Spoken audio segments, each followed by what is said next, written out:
ધરમપુર તાલુકાના બામટી ગામ નજીક ખાલી વિસ્કીની કાચની બોટલ લઈ પસાર થઈ રહેલ ટ્રક પલટી મારતા અકસ્માત સર્જાયો।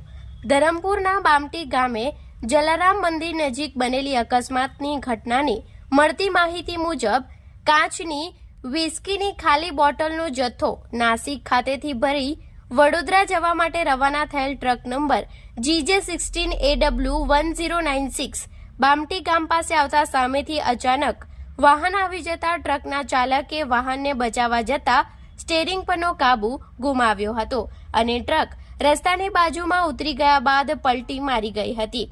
જો કે અકસ્માતની ઘટના બનતાની સાથે જ આસપાસના રાહદારીઓ ટ્રક ચાલકની મદદ માટે દોડી આવ્યા હતા અને કેબિનમાંથી ચાલક તથા ક્લીનરને બહાર કાઢી સાવચેતીપૂર્વક સાઈડે બેસાડ્યા હતા અને ત્યારબાદ સ્થાનિકો દ્વારા ઘટનાની જાણ ક્રેન સંચાલકને કરવામાં આવી હતી। આ ઘટનામાં કોઈપણ પ્રકારની જાનહાનિ ન થતા સ્થાનિકોએ હાશકારો અનુભવ્યો હતો। જો કે વિસ્કીની કાચની બોટલો મોટાભાગની તૂટી જવા પામી હતી।